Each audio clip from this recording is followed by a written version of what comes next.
cardiologia, nós vamos discutir uma das maiores dúvidas do clínico no pronto-socorro, que são as lesões de alteração de fluxo no miocárdio.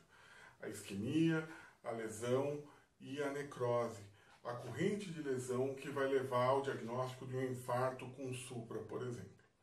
Então, nesses 5 minutos, a gente vai revisar o diagnóstico para que você tenha uma boa noção das alterações eletrocardiográficas que você tem que reconhecer no pronto-socorro frente a um paciente com queixa de dor torácica. Então, aproveite os próximos minutos de conhecimento para a gente compartilhar o conhecimento e fazer bem ao próximo. Até a próxima. Olá, bem-vindo a 5 Minutos de Ciência. Hoje o tema é sobre isquemia, lesão e necrose, que são as alterações eletrocardiográficas da doença coronariana. Bom, lembrando que essas alterações eletrocardiográficas são a ponta do iceberg de uma série de alterações metabólicas que ocorrem pela desproporção entre a oferta e a necessidade de oxigênio do miocárdio, que vão acometer determinados territórios arteriais de irrigação coronariana que nutrem o músculo cardíaco. E é possível, com o eletrocardiograma, a gente conseguir localizar mais ou menos a artéria acometida e dar um norte ao nosso tratamento também. É importante lembrar que a coronária direita e a coronária esquerda são ramificadas, existem ramos dessas artérias, e os principais ramos da coronária esquerda são a artéria circunflexa e a descendente anterior. Quando eu tenho uma alteração eletrocardiográfica, eu posso ter três elementos básicos: a isquemia, a lesão e a necrose. Lembrando que a isquemia é a alteração um alteraso da repolarização, alteração dos canais. A lesão é uma alteração na bomba, principalmente na bomba de sódio e potássio. E a necrose é a perda da função elétrica desse miocárdio. Então, a isquemia eu vejo pela onda T, a lesão pelo segmento ST e a necrose pela presença da onda Q. Lembrando que o infarto não gera uma cicatriz homogênea na maioria das vezes.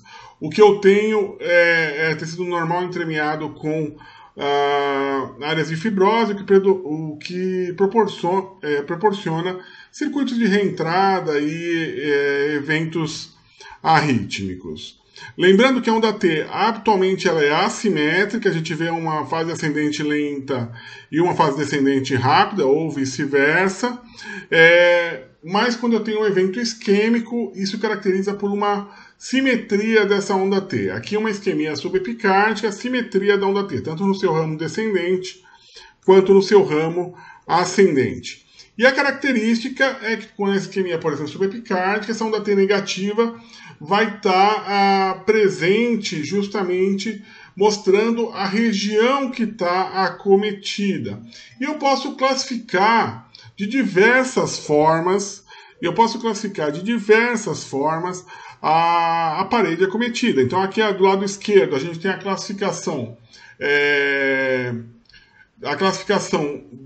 que está na American Heart, nos cursos de suporte avançado, e do lado direito a gente vê a classificação do Baise-Luna, que tenta correlacionar com os métodos diagnósticos de ressonância e cintilografia. É importante observar que na isquemia subepicárdica a gente observa uma simetria da onda T. Aqui a gente vê acometendo V2, V3, V4, o que significaria na parede anterior, ou na classificação do Baise-Luna na parede anteroapical. A corrente de lesão seria uma evolução disso. Você tem agora um problema na bomba de sódio e potássio que gera uma despolarização diastólica e um rebaixamento da linha de base, o que dá a impressão visual da gente olhando no eletro de um supradesnivelamento do segmento ST. Então a característica da corrente de lesão é o supradesnivelamento do segmento ST de concavidade inferior, o que permite que a gente faça o diagnóstico, por exemplo, se o paciente chega com dor do infarto com supra, ou se ele já teve essa dor e permanece com essa alteração, a gente pode inferir uma área de cinética, um aneurisma.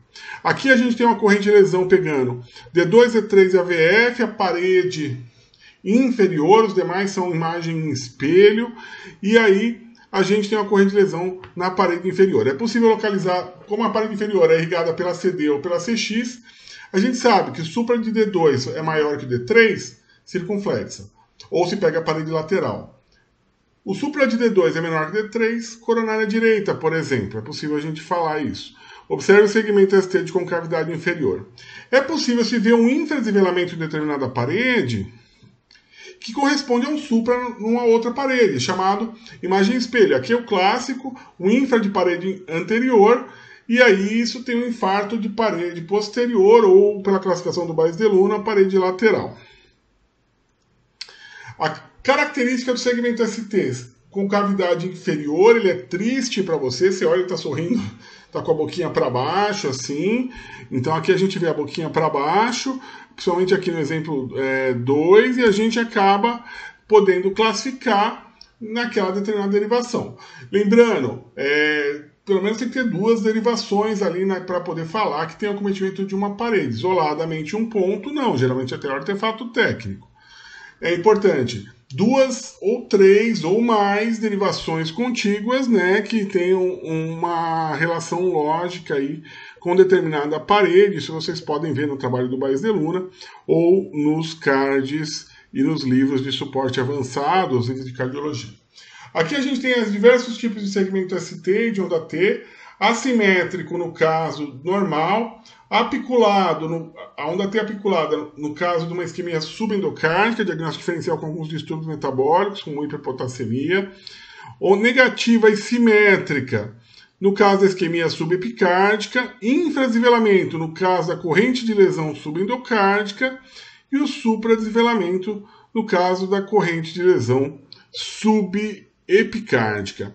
E a necrose é a perda da função desse músculo, também obedece às paredes, obedece às derivações contíguas.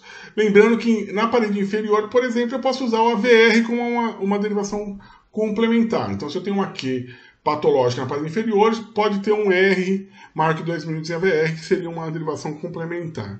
O que é uma Q patológica? Aquela que tem amplitude maior que 25% do complexo QRS ou que é larga, que ela tem mais de 30 a 40 milissegundos. Lembrando que na parede anterior pode ter uma zona inativa por uma perda da progressão da onda R.